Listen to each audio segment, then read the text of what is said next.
es a través de la Escritura y a través de la exposición que escuchamos tu voz.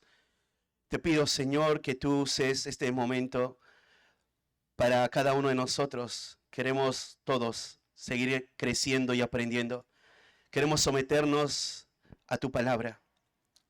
Y, Padre, ten el control de mi mente, mi corazón, mis emociones. Y tú háblanos, Señor, a través de tu palabra. Te lo pedimos. Oramos en el nombre de ti, Hijo Jesús. Amén. Abrimos nuestra Biblia en el libro de Hechos. Hechos, capítulo 6. Perdón, capítulo 6.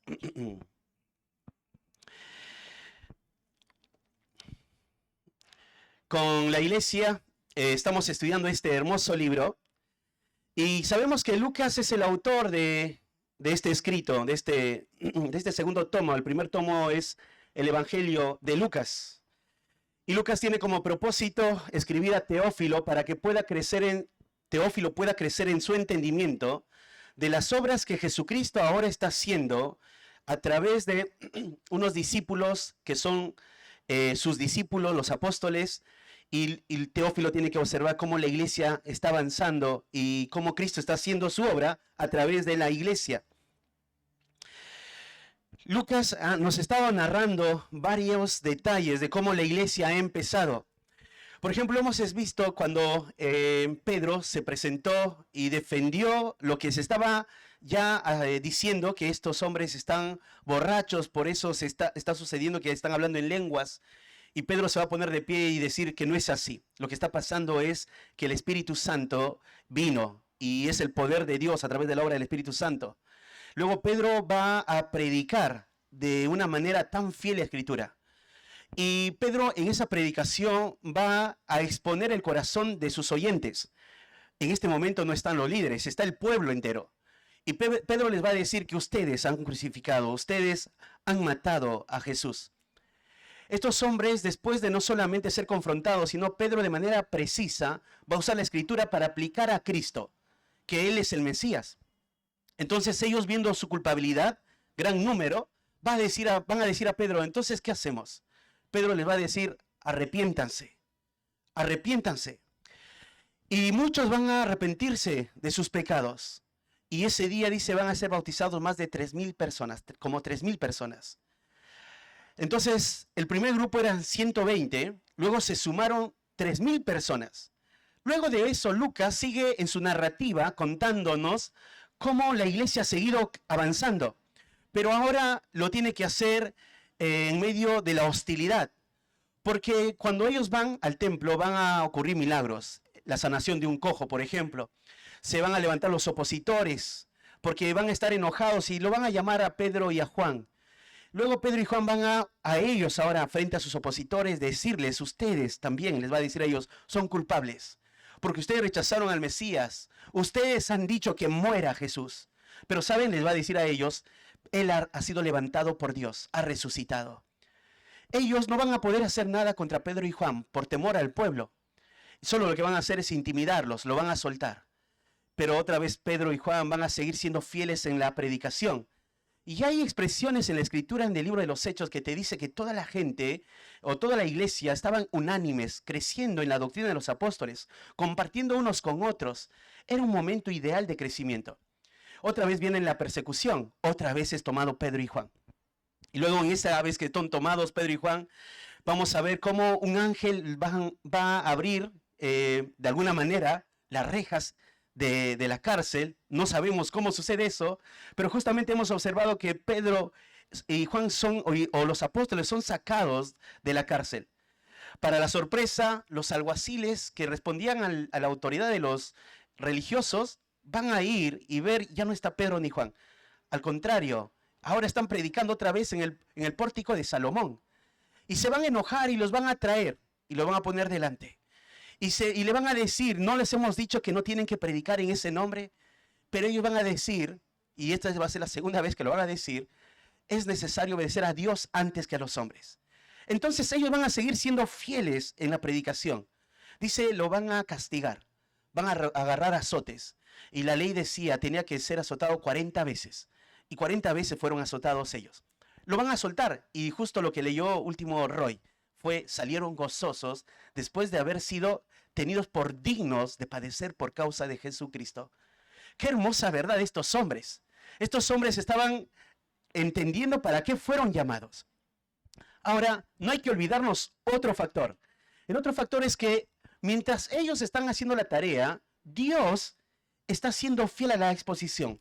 Él es el que está trayendo a las personas para sí mismo. Está sacándolo de las garras del infierno para que sean salvas. Porque hay una expresión ahí que la salvación es de Jehová. Él trae a los que han de ser salvos, dicen Hechos.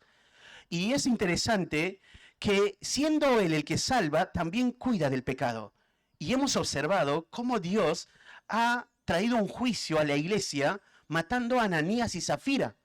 Ananías y Zafira van a morir y toda la iglesia va a ver y va a tener miedo. Y no solamente la iglesia, sino los que oyeron van a oír lo que pasó, van a saber lo que pasó y van a tener miedo, van a tener terror de un Dios que habita allí, un Dios santo. Pero ¿qué pasa luego? Bueno, por un lado Dios está haciendo su obra, rescatando a los hombres, la muchedumbre va a crecer, los apóstoles siendo fieles en la predicación. Ahora va a pasar algo distinto. Ahora el enemigo, como algunos sugieren, algunos comentaristas, va a comenzar a querer poner de alguna manera cizaña para que haya división en la iglesia. Y eso es lo que va a pasar. Pero los apóstoles van a actuar de manera sabia, contrarrestar todo esto, movidos obviamente por la guía del Señor. Y entonces van a buscar siervos fieles para que le ayuden a la tarea que ellos están haciendo de predicar el evangelio. Estos siervos van a tener que ocuparse de otra tarea. Y acá viene lo que vamos a estudiar. Fíjense Hechos capítulo 6 del 1 al 7.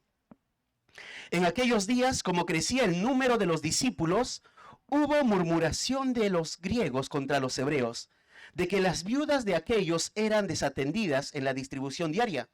Entonces los 12 convocaron a la multitud de los discípulos y dijeron: no es justo que nosotros dejemos la palabra de Dios para servir a las mesas.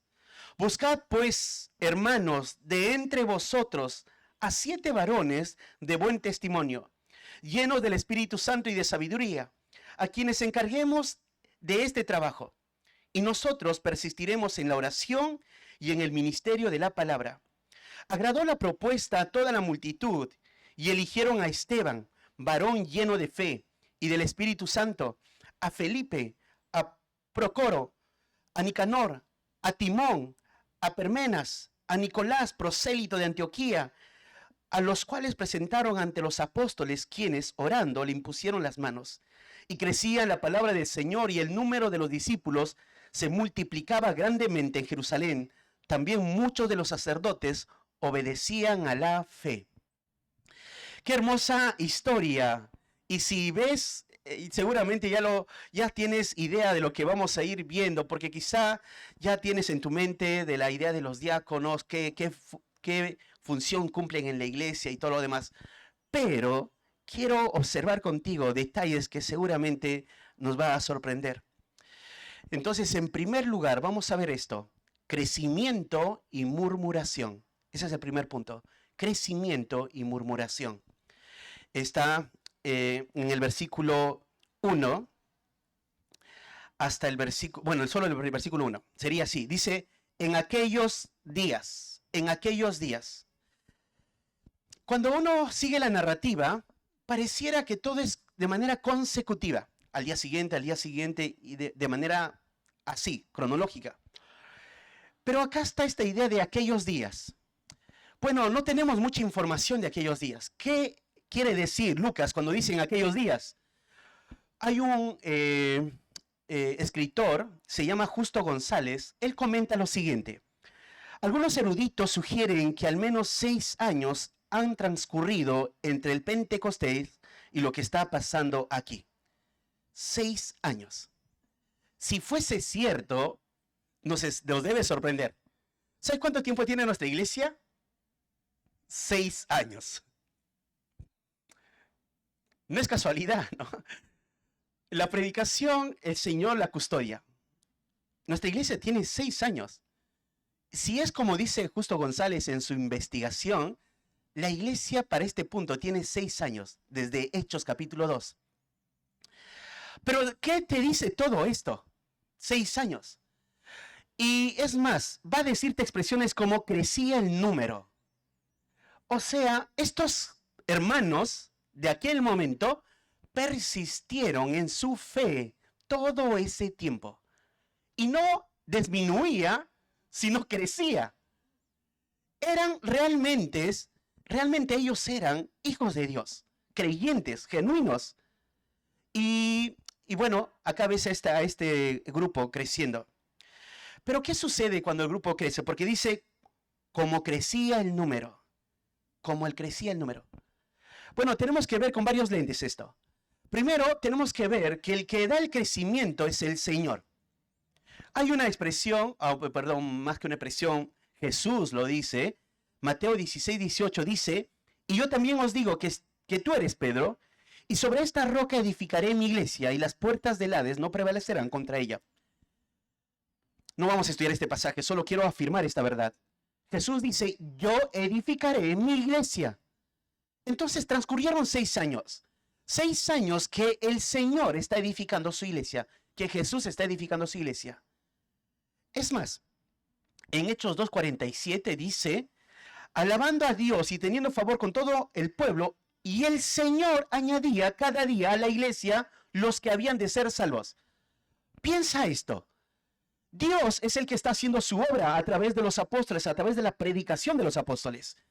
Y si es verdad que pasó 6 años, en todos esos años el Señor ha estado trayendo a los que han de ser salvos.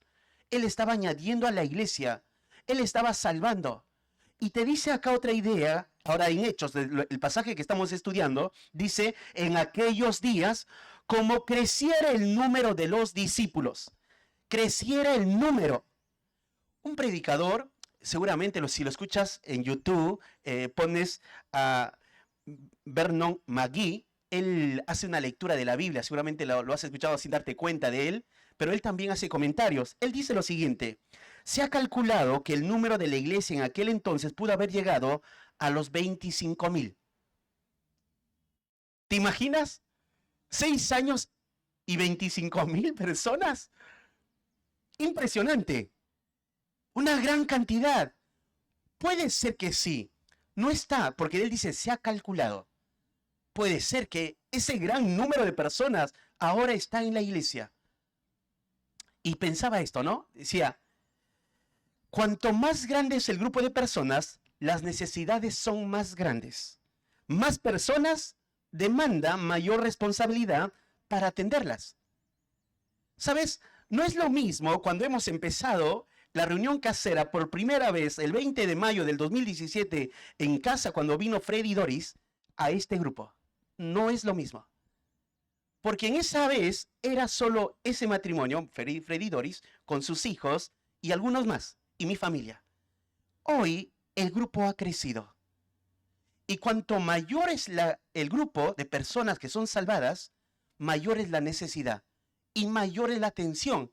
Tiene que observarse de manera natural eso. Y seguramente algunos que han estado hace 3, 4 años atrás, habrás visto el grupo más pequeño, donde estar estrechos entre unos y otros era más visible que cuanto más grande es menos visible. Pareciera. Pero debiéramos crecer, estar unos con otros, cuanto más grande, mucho más tenemos para conocer a otras personas. Pero bueno, el punto acá va. Mayor cantidad de personas, mayor demanda. Esto es lo que está pasando acá. Miles y miles de personas son salvadas. Bueno, piensa, ¿el Señor se está equivocando al salvarlas? El Señor está poniendo, podríamos pensar, no se está dando cuenta lo que está pasando con 12 discípulos que son para 25,000, si fuese el caso. No, Dios no se equivoca. Dios es soberano sobre su obra porque Él edifica su iglesia. Bueno, ¿qué va a pasar? Bueno, acá acá, fíjate el versículo 1. En aquellos días, como creciera el número de ¿quiénes? De los discípulos. Tenemos que poner nuestra atención en esta primera palabra para poder entender todo lo que va a venir a continuación. Porque lo que está creciendo no son cualquier persona. No están viniendo a la iglesia cualquier individuo, sino están viniendo discípulos. El Señor está salvando. Ellos son discípulos. Y la idea de discípulo es una persona que se adhiere en una relación a otras para aprender de manera natural, como un aprendiz, un alumno. Entonces, diría esto, es un estudiante que se adhiere a una relación pedagógica, sería el significado de un discípulo. O sea, muchos que están adheridos a esta iglesia quieren seguir aprendiendo. ¿Qué está pasando en la dinámica? ¿Te recuerdas que Lucas nos dice que perseveraban en la doctrina de los apóstoles? Bueno, imagínate esta cantidad de personas, están perseverando en la doctrina de los apóstoles, están creciendo, son buenos aprendices, son buenos alumnos, son buenos discípulos. Y esta expresión, como creciera el número de los discípulos, nos da la idea que los apóstoles están haciendo su trabajo de enseñar, porque siguen creciendo y siguen aprendiendo. Y hay una necesidad viva. La necesidad viva es que los discípulos sean alimentados. La iglesia necesita ser alimentada. Los que están asistiendo, ellos necesitan escuchar una predicación fiel. Por eso asistes acá. Por eso nos reunimos, para escuchar y alimentarnos. Esto es lo que está pasando. Son discípulos que están viniendo cada vez más. Estos son creyentes, han sido salvados. Pero ¿qué sucede? Dice, hubo murmuración de los griegos contra los hebreos. Como todo hasta acá está andando bien y ¡pum!, nos presenta una escena nada agradable. Y acá es esta idea, hubo murmuración de los griegos contra los hebreos. Ahora, recuerda que el Señor disciplinó a Ananías y Zafira. Pero vas a ver ahora cómo Dios usa liderazgo para cuidar de este pecado que es terrible. La idea acá de murmuración de los griegos contra los hebreos no tenemos que tomarlo de manera liviana. La murmuración es un pecado que Dios aborrece. Debemos verle con ese lente. La murmuración es un pecado que Dios aborrece. ¿Y qué es la murmuración? ¿Sabe? La murmuración es un gruñido, es un murmullo o una queja en un tono bajo, indistinto. Indistinto quiere decir que no es audible frente a la persona de quien se está hablando. Él no está escuchando. Pero ¿sabe qué se hace? Se habla en voz baja. Y se dice de alguien esto. Y esto hizo, esto lo hizo, ¿no? Lo pasó esto y lo otro. Para que no escuche. Es un murmullo. Si no lo vemos con atención este tema, puede traer tanto daño a una iglesia. ¿Y sabe lo que pasa? Tenemos que ver cómo Dios ha juzgado este pecado de la murmuración. Pero antes de ver esto, tenemos que entender un poquito quiénes son estos griegos y quiénes son estos hebreos. Dice, murmuraban de los griegos contra los hebreos. No está hablando, lo que no está hablando, que son gentiles, ¿ok? Lo que son estos griegos, cuando dice acá, son judíos que fueron expatriados siglos antes y que se quedaron en muchos lugares que no sea Palestina. O sea, están fuera de Palestina, fuera de Israel. Cuando fue la Pascua, ellos regresaron para celebrar la Pascua. Y cuando se quedaron en el tiempo de Pentecostés, muchos vinieron más para celebrar esta fiesta. Y ahí están escuchando el Evangelio y se están quedando ahí. Pero gran número son los hebreos. Entonces es esto, judíos que nacieron fuera de Israel, helenizados, y tú dices, ¿qué quiere decir helenizados? Bueno, la cultura griega había permeado en la vida de estos judíos a tal punto que ellos, su lengua era el griego y no el arameo, como en Palestina o en Israel se hablaba. Pero los judíos nativos eran los hebreos, eran nativos. Solamente ellos hablaban griego, pero también arameo. Entonces tienes esto, ¿no? Judíos que están fuera de Israel, vienen, creen en Cristo, ahora se quedan siendo parte de la iglesia. Judíos que son nativos de Jerusalén, creen en Cristo y son parte de la iglesia. Y ahora tienes estos dos grupos que de manera natural buscan relacionarse con los que tienen más en común su contexto. Y entonces, ahora va a suceder que van a comenzar a murmurar este grupo de los griegos contra los hebreos. ¿Sobre qué murmuran? Bueno, dice en adelante, de que las viudas de aquellos eran desatendidas en la distribución diaria. De eso murmuran. Las viudas de aquellas, dice, eran desatendidas en la distribución diaria. Yo te decía que la murmuración es un pecado terrible. Tenemos que tomarlo como debe ser. ¿Sabes? No vamos a buscar el pasaje, pero en la historia del Antiguo Testamento hubo una mujer que murmuró contra su hermano y que dijo, ¿acaso Dios no habla por nosotros también? ¿Se acuerdan de quién era? María, hermana de Moisés. ¿Y sabes a quién fue a hablarle esto? A su hermano Aarón. Y le dijo María, ¿acaso Dios no habla también por nosotros? ¿Por qué Moisés tiene que ser el principal? Y va a comenzar a murmurar. Y sabes, Dios dice, juzgó a María en ese preciso momento. Le llamó a Moisés y le mandó a llamar a ellos. Y dice, ¿por qué habéis hablado mal contra este justo? ¿Y sabes qué pasó en María? Vino la lepra al momento. En ese preciso instante se llenó de lepra María. Y estuvo 7 días así. La murmuración es un pecado que tenemos que desecharlo y aborrecerlo. No tiene que estar en nuestra dinámica de vida. Lo tenemos que desechar. Y acá va a pasar algo. Bueno, hay pasajes como, por ejemplo, Levítico 19:16 dice, no andarás chismeando entre tu pueblo. No andes murmurando. No lleves chisme de alguien a otra persona. Eso está haciendo el Antiguo Testamento. Ahora, no es que ha cambiado la situación. Tenemos que observarlo de esa misma manera. No andes chismeando. No se anda hablando de alguien, murmurando, hablando mal. Y esto es lo que está pasando acá. Entonces la murmuración es una trampa mortal. Que si no se trata, podría traer un caos. Podría ser el comienzo del fin.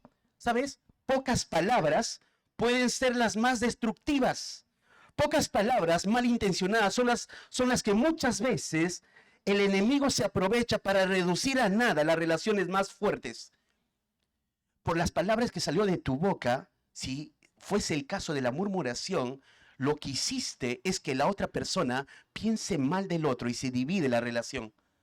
La murmuración en una iglesia puede traer un caos, hasta división. Muy peligroso. Y de así debemos ver este pecado. Ahora, Santiago dice, hermanos, 4:11 dice, hermanos, no murmuréis los unos de los otros. El que murmura del hermano y juzga a su hermano, murmura de la ley y juzga la ley. No murmuréis los unos a los otros. Entonces, ¿qué debiera haber? Acá dice de que las viudas de aquellos eran desatendidas en la distribución diaria. Si te pones a pensar, siempre las cosas que más nos gusta sacan a luz lo que hay en nuestro corazón cuando creemos que no se está haciendo justicia con nosotros. Y acá es en cuanto a alimento, en cuanto a la distribución. ¿No te ha pasado que cuando estás sentado y te sirven en la mesa, miras el plato del que está al costado? Y miras y traes a tu mente, ¿por qué a él más grande y a mí no? Claro, hasta ahí está en tu mente. Y le dices al otro, mira cómo le sirvió al otro y a mí cómo me dio. Es murmuración. Pero acá está maximizado. Está en una distribución diaria. La murmuración es pecaminoso. Refleja lo que hay en el corazón. Ellos dicen de que las viudas de aquellos eran desatendidas en la distribución diaria. Ahora, esto es una realidad, obviamente, y yo te había dicho, a mayor cantidad de personas, mayor responsabilidad. Puede ser que es verdad, que esto es real, porque se está manifestando. Es más, los apóstoles lo toman como un hecho real. Por eso van a decidir algo. O sea, esto está pasando, pero no hay razón de que se murmure. Esto es el peligro que lleva, si no se toma con atención esto. Ahora, las viudas. Bueno, las viudas en todo el tiempo del mundo antiguo y en los primeros siglos siempre ha habido en cantidad. porque había muchas enfermedades. Recuerda que no tenían en ese tiempo como nosotros tenemos el agua potable. Muchas personas morían, muchos hombres iban a la guerra y era muy común ver muchas mujeres desamparadas después de haberse casado y quedaban viudas. Y acá está esta dinámica. Algunos han sugerido que se trata de personas de mayor edad, o sea, avanzada edad, y los varones ya han muerto y han quedado estas viudas desatendidas. Puede ser todo este hecho que esté pasando. Y sí, quiero remarcar algo. El hecho es esto, que es verdad que Dios ha establecido, lo tienes en Deuteronomio 14:29, no lo vamos a buscar, y en Santiago 1:27, donde se debe velar por los más vulnerables. En Deuteronomio habla en cuanto a la ley, ahí está el pueblo de Israel, y ellos deben velar por las viudas, los huérfanos y todos los que son vulnerables, los extranjeros. Pero no cambió en el Nuevo Testamento. Santiago dice así, Santiago 1:27, la religión pura y sin mancha delante de Dios el Padre es esta, visitar a los huérfanos y a las viudas en sus tribulaciones. Bueno, recuerda que Santiago quiere enseñar y está diciendo, ustedes dicen ser creyentes. Bueno, si dicen ser creyentes, deben mostrarlo a través de las obras.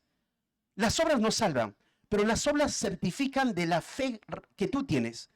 Entonces, si tú dices ser religioso, lo que debieras hacer es estar cuidando de los más desventurados, los huérfanos, las viudas en sus tribulaciones.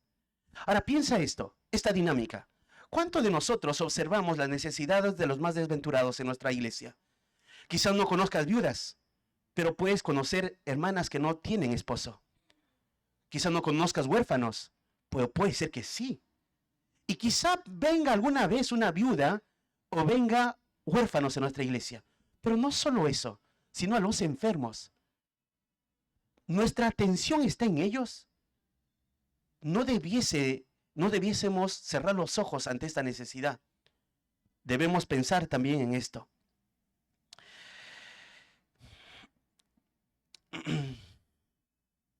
Bueno, para cerrar este punto sería, ¿qué estás observando que te está llevando a quejarte o murmurar? No sé si algún momento fuiste parte de la murmuración. ¿Qué te llevó, empujó a esto? Si no fue, amén. La murmuración es algo destructivo. Lo que debemos hacer es ir al lugar apropiado. Dice Mateo capítulo 18. Si ves a tu hermano que peca contra ti, ve y dile. Y no murmures. Ve y dile. Si tú crees que algo está haciendo mal a alguien, ve y dile. No lleves eso a otra persona que no sabe el contexto, que aún tú creyendo estás juzgando mal.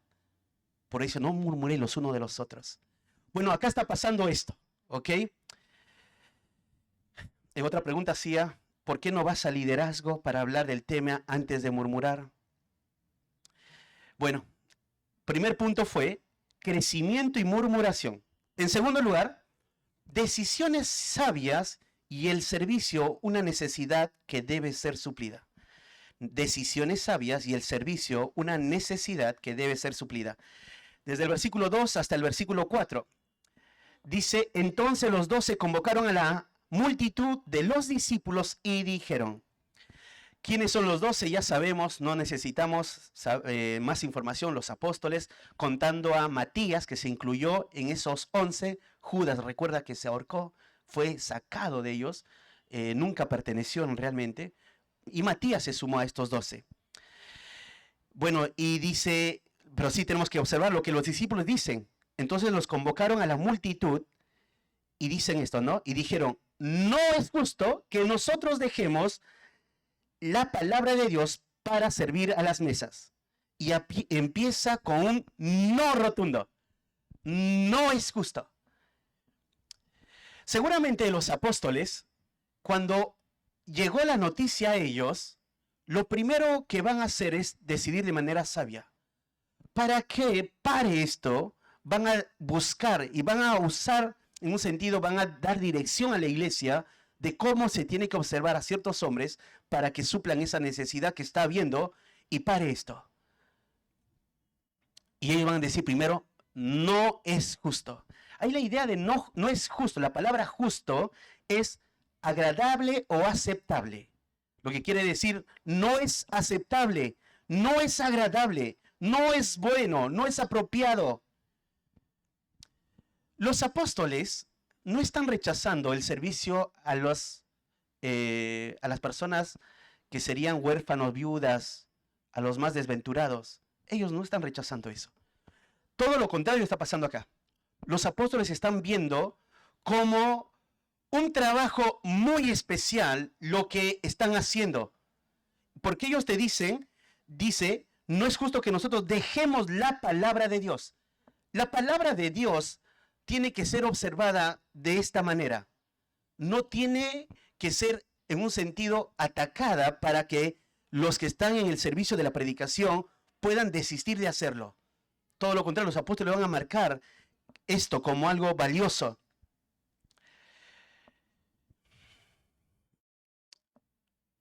Quiero citar lo que escribí. El peligro más grande que surge alrededor de pastores es que es muy fácil que puedan llegar a distraerse de esta tarea.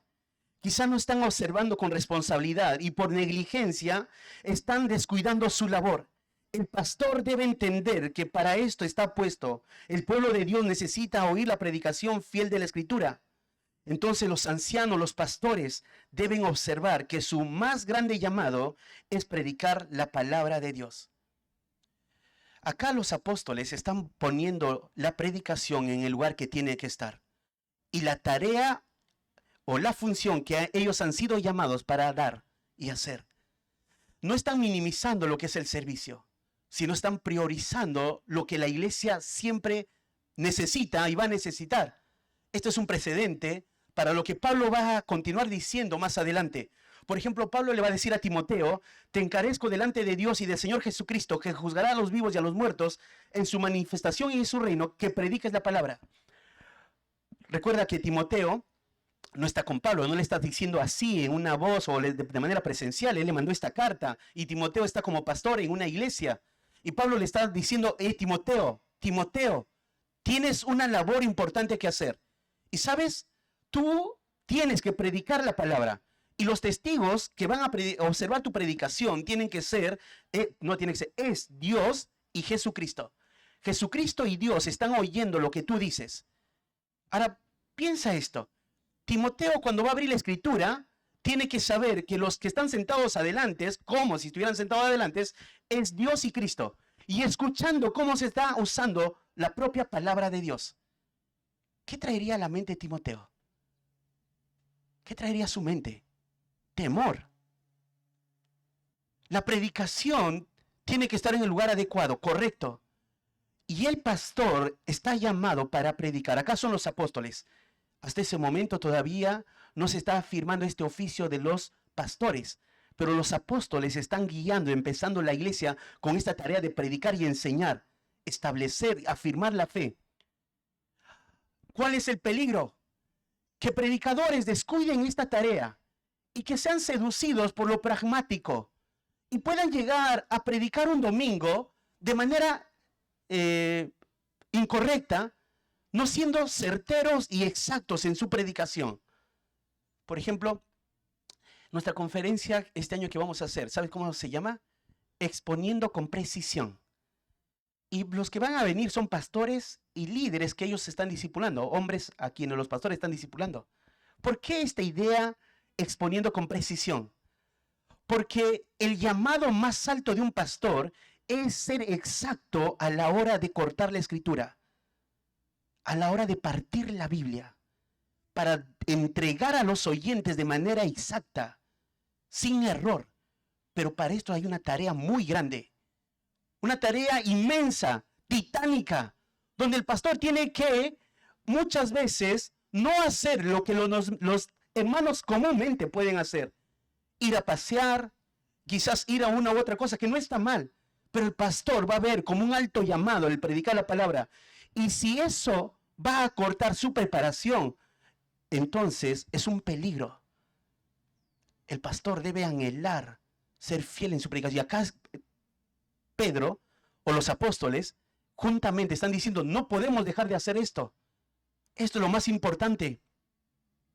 Pablo le dijo a Timoteo, procura con diligencia presentarte a Dios aprobado como obrero que no tiene de qué avergonzarse, que usa bien la palabra de verdad. Le dice, Timoteo, haz todo lo posible que cuando estés delante de Cristo no te avergüences. Que hayas usado bien la palabra de verdad. Y la idea ahí que usa bien es que hayas cortado bien. Y recuerda que Pablo era de oficio, fabricaba carpas. Y él tenía que cortar pieles para poder fabricar las carpas, porque las carpas eran de pieles.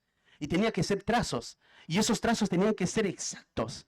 Y esto es lo que está usando él. Que los predicadores, los pastores, corten bien la escritura de manera exacta para que la iglesia siga creciendo. Es su tarea. Ahora, si de los pastores es su tarea, no solo de los pastores, la iglesia debe observar que esto es un beneficio para ellos. Lo que deben hacer es ayudar a que el pastor se concentre en esto, porque de esta manera va a subsistir la iglesia. Pero acá lo que están defendiendo son los apóstoles. No podemos dejar de predicar la palabra de Dios. En Hechos 5:42, ¿sabes qué hacían los apóstoles? Se dice, y todos los días en el templo y por las casas no cesaban de enseñar y predicar a Jesucristo. No cesaban de enseñar y predicar a Jesucristo.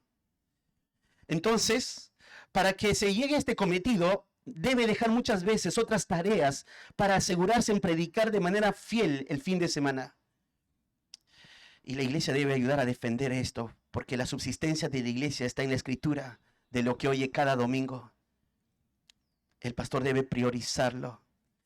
Pensaba esto también, la negligencia de un pastor en este asunto puede ser sinónimo de una iglesia debilitada.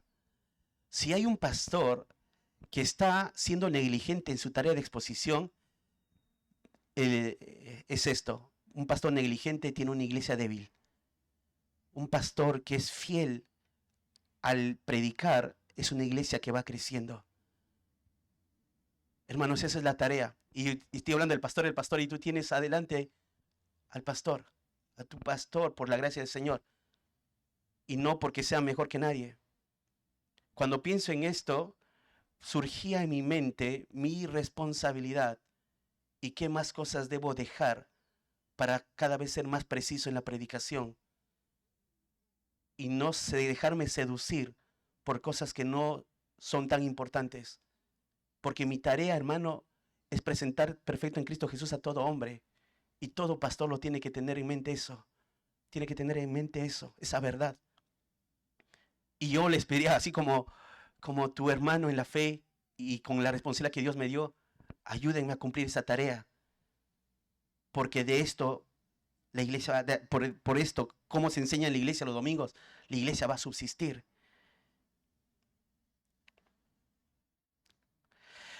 Alexander Strauch, en su libro, dice así: la iglesia local no puede madurar o ser protegida de sus archienemigos, el falso maestro, sin su palabra.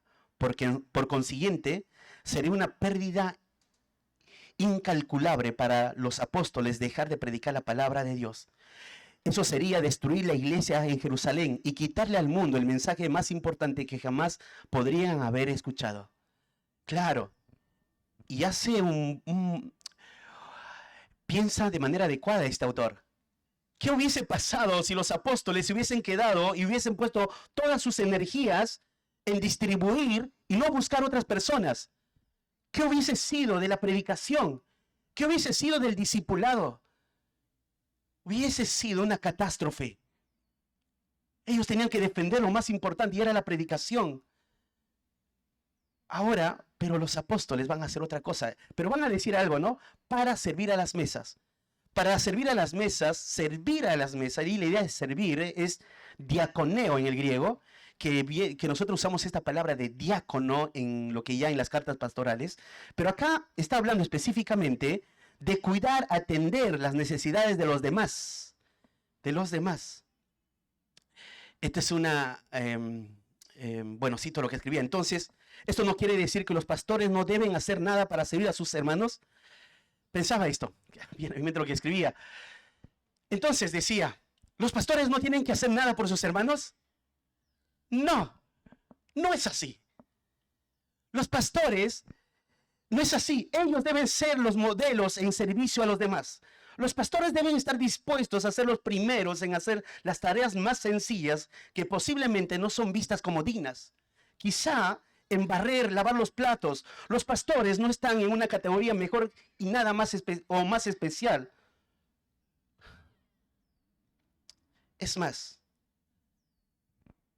necesita a veces los pastores, cuando ya tiene controlado su predicación del domingo, estar con sus hermanos en el servicio para que continuamente pelee con su corazón, que es el orgullo.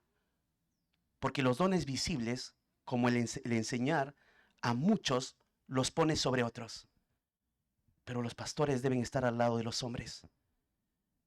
Pero cuando no está el pastor, tienes que tener en mente que seguramente está estudiando para la predicación del domingo.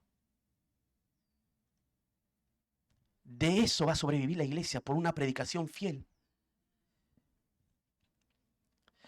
El ejemplo es Pablo. En Hechos 20, 34 al 35, Pablo sabe que dice: vosotros sabéis que para lo que me ha sido necesario a mí y a los que están conmigo, estas manos me han servido. En todos os he enseñado que trabajando así se debe ayudar a los necesitados. Me doy este cuadro de Pablo. Ha habido veces que Pablo ha sido sostenido de manera total por momentos en su ministerio y otros momentos no. Tenía que trabajar. Pero, ¿sabes? Sostenido o no sostenido, Pablo sus recursos usaba para poder servir a los necesitados. Y era un modelo. Los pastores están puestos para esto, para ser un modelo. Pero si es un modelo, debe ser imitable y los demás, toda la iglesia debe imitar. Debe hacer lo mismo, servirse unos a otros. Es el llamado de la iglesia. Y esta idea de las mesas tiene que ver con las cosas en ese momento que están pasando. Como juntar el dinero para la retribución, distribuir el dinero a los necesitados, asegurarse que las iglesias se distribuyera. Todo esto estoy citándolo ahora. Acabo de citar lo que dijo Alexander Strauch en su libro de los diáconos.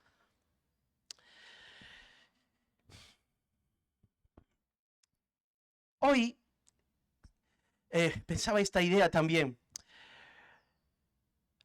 No debemos dejar de ver a los necesitados de nuestra iglesia. En ese momento no había que alquilar ni una propiedad. Ahí no había una necesidad como hoy tenemos esta necesidad de alquilar esta propiedad. En ese tiempo no había esa necesidad.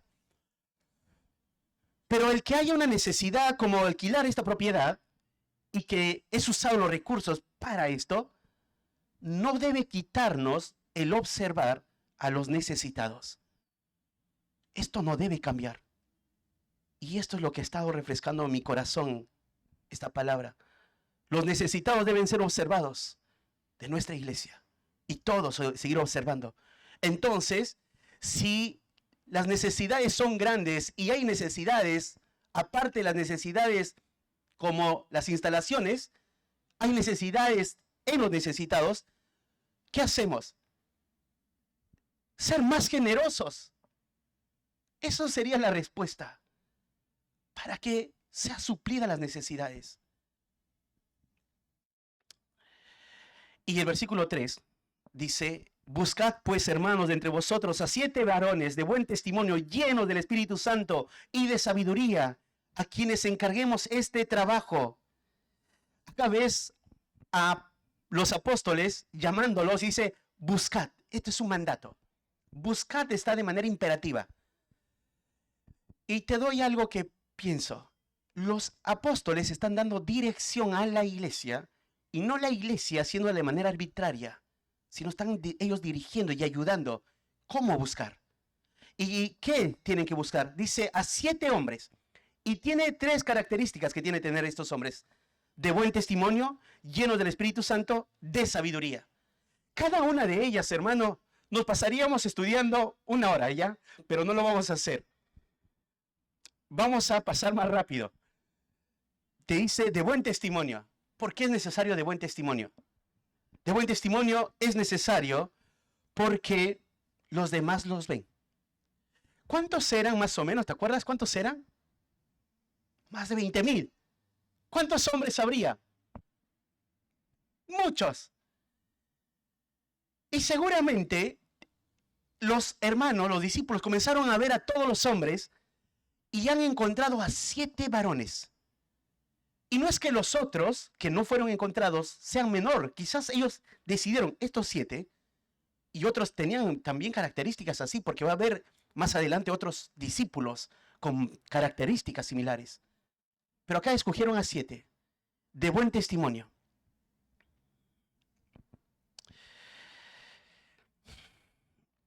La idea es una persona que es considerada, que es aprobada. Ese es de buen testimonio. Llenos del Espíritu Santo. Y ahí es una persona que ha sido observada, que es controlada por el Espíritu Santo. Esto, llenos del Espíritu Santo, sí quiero gastar un poquito de tiempo. Porque fíjate, Hechos 13:10. Hechos 13:10. Hechos 13:10. Ahí en Hechos 13:10,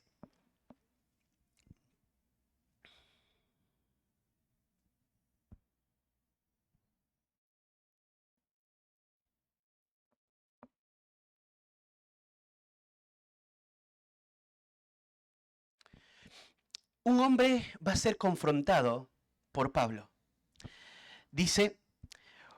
Dijo, oh, lleno de todo engaño y de toda maldad, hijo del diablo, enemigo de toda justicia, ¿no cesarás de trastornar los caminos rectos del Señor? Ahora tú dices, ¿qué tiene que ver esto con lo que estamos viendo llenos del Espíritu Santo? Fíjate otra vez el versículo 10. Oh, lleno de todo engaño. Esta palabra lleno de todo engaño es la misma palabra que se usa en Hechos 6 cuando dice llenos del Espíritu Santo. Esto es un contraste, obviamente. Bar Jesús es un mago, uno que está impidiendo que un procónsul escuche la predicación y se está oponiendo. Está como poniéndose como una pared para que el procónsul no entienda el evangelio y no crea. ¿Y sabe lo que va a decir Pablo? Tú estás lleno de todo engaño, y le va a decir, y de toda maldad, hijo del diablo. O sea, como es hijo del diablo, es controlado por el diablo, es lleno de diablo. O sea, el diablo lo controla como su hijo y por consiguiente está lleno de maldad. Contrario a esto, debe ser un cristiano. Es hijo de Dios, tiene el Espíritu Santo y debe ser lleno del Espíritu Santo, controlado por el Espíritu Santo. Y se necesita esos hombres para servir a las mesas, porque ellos deben ser controlados y no movidos por sus emociones, no movidos por su afinidad, sino movidos por lo que ellos van a hacerlo con el otro aspecto, la otra marca, de sabiduría. Y ahí la idea de sabiduría es una característica de utilizar el conocimiento con un discernimiento preciso. Estos hombres no debían, cuando tengan que disponer de los recursos, no lo tienen que hacer por afinidad. Ah, bueno, como es mi hermano de carne, le voy a dar más. Y dice, ven, a ti te voy a dar. Shh, vaya, no te preocupes. No, nadie va a saber. Esto no es así. Estos hombres tienen que ser controlados. Y estos tienen que ser justos. Y los principios bíblicos tienen que gobernarlos para que de manera ecuánime puedan distribuir. Estos son estas características.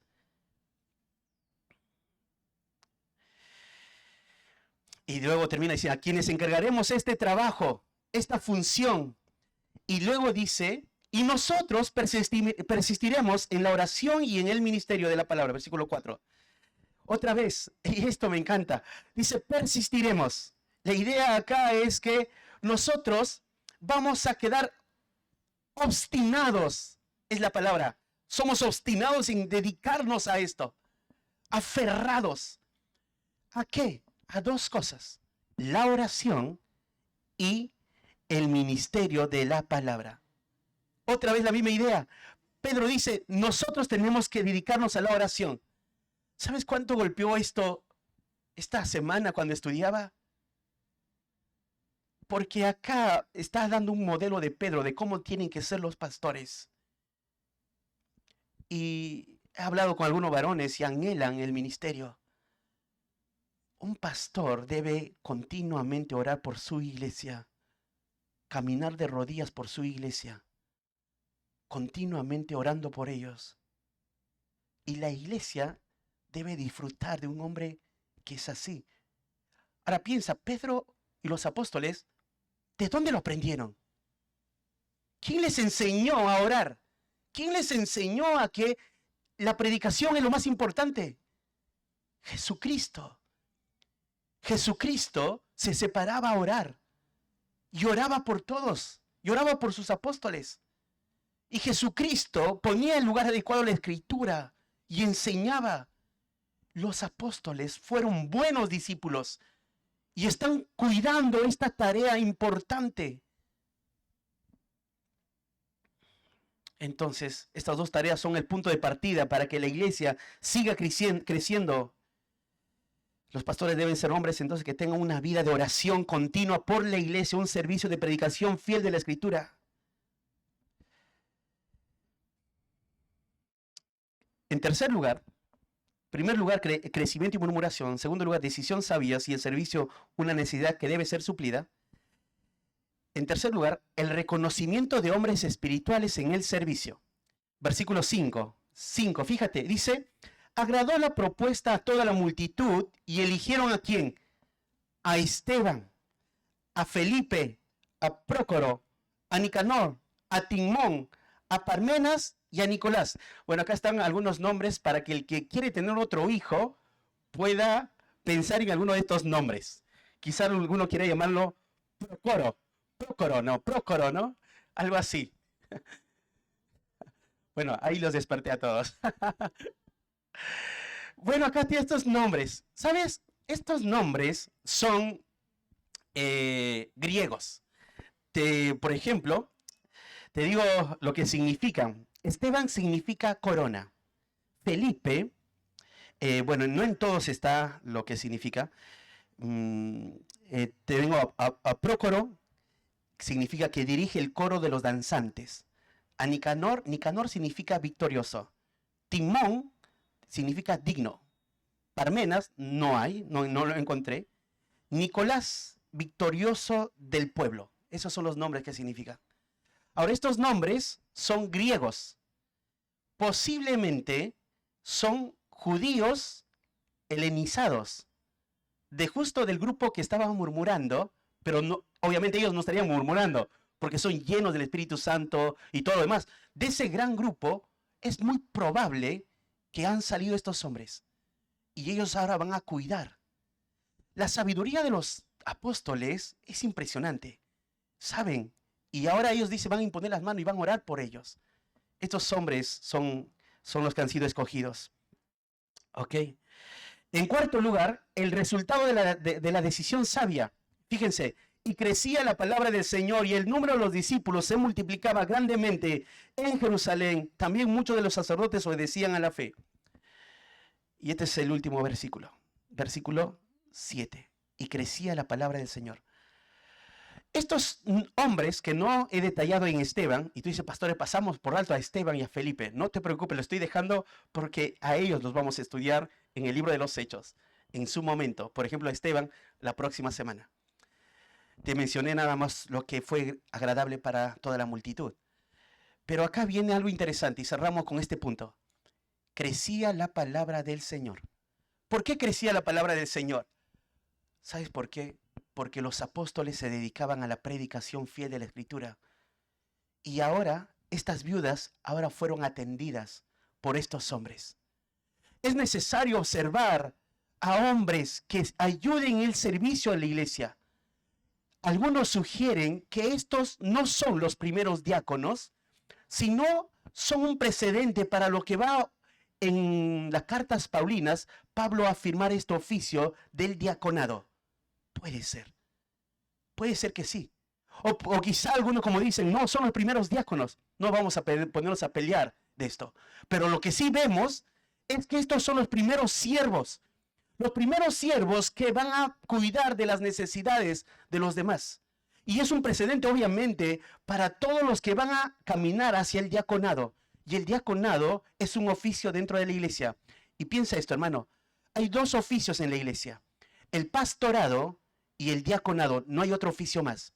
El pastorado que recae sobre varones y el oficio del diaconado que recae sobre varones.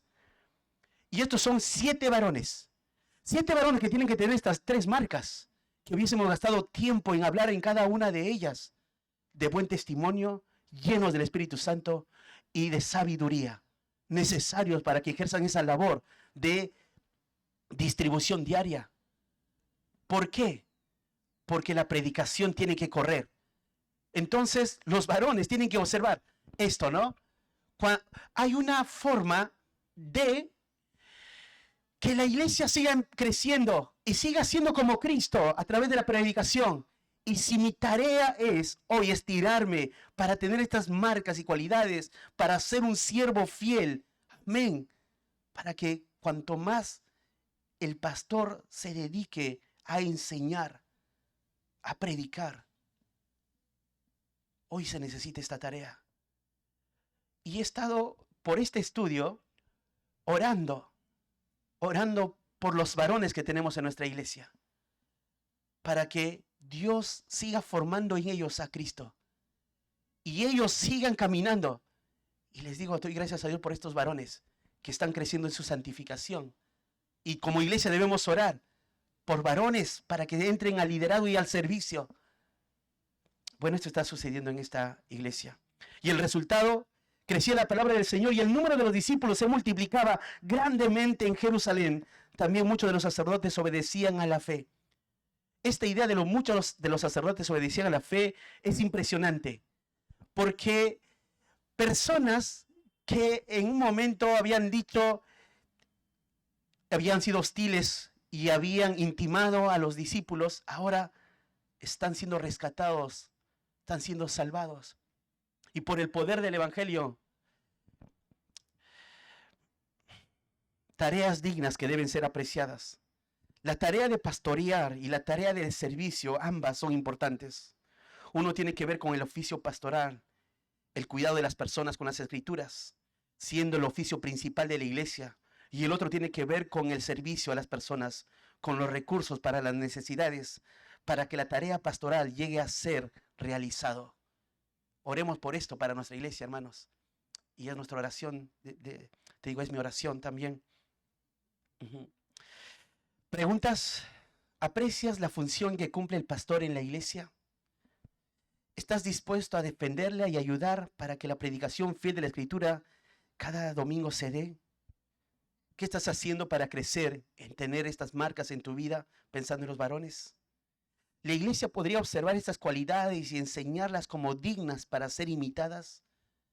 Pero dice, estamos pensando en los varones. Pero esta idea de diaconeo es una palabra general que se usaba en distintas maneras. Acá estos hombres, pero también había mujeres que servían como servidoras. Y se usaba aún esta palabra, no con el oficio. Pero esta es la idea de servicio. Y tenían que tener estas marcas. Y pienso, una tarea del pastor es orar. Y permíteme orar por ustedes ahora, dando gracias a Dios por su palabra. Los veo a ustedes, hermanos, y en la medida que me han ayudado a conocerles y que han abierto su corazón conmigo, veo en ustedes lo que Dios está haciendo. Algunos sé que están creciendo, están con enfermedades, luchando. Algunos tienen metas espirituales. Y déjame orar por ti esta mañana y dar gracias a Dios por la palabra. Vamos a orar. Padre, gracias por tu palabra, Señor. Gracias, Señor. Gracias por ejemplo de estos hombres que priorizaron la tarea más noble, más importante, y era la oración y la predicación. Te pido, Señor, que esto sea valorado continuamente en esta iglesia, la predicación y la oración. También, Señor, es hermoso ver cómo estos hermanos de aquel tiempo observaron en otros varones estas marcas para que sirvan de esta manera, pero tenían que reunir características. Y te damos gracias por los varones de esta iglesia, Señor. Te pedimos que sigas sobrando en sus vidas. Gracias por cómo están creciendo, Padre. Úsalos para tu gloria, Señor. Que sus corazones se dispongan a servir continuamente. Gracias, Padre.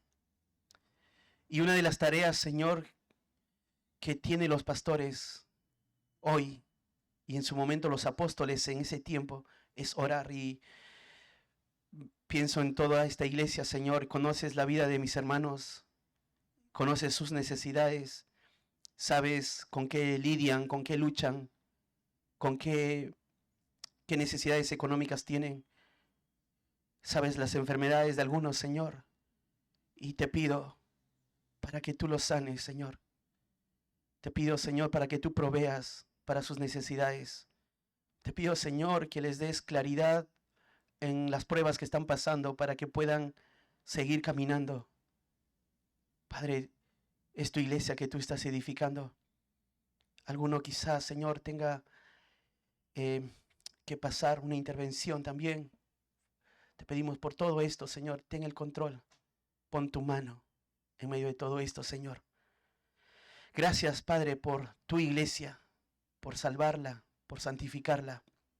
Gracias, Señor. Te damos toda gloria y honra a ti porque tú lo mereces todo. Oramos en el nombre de ti, Hijo Jesús. Amén.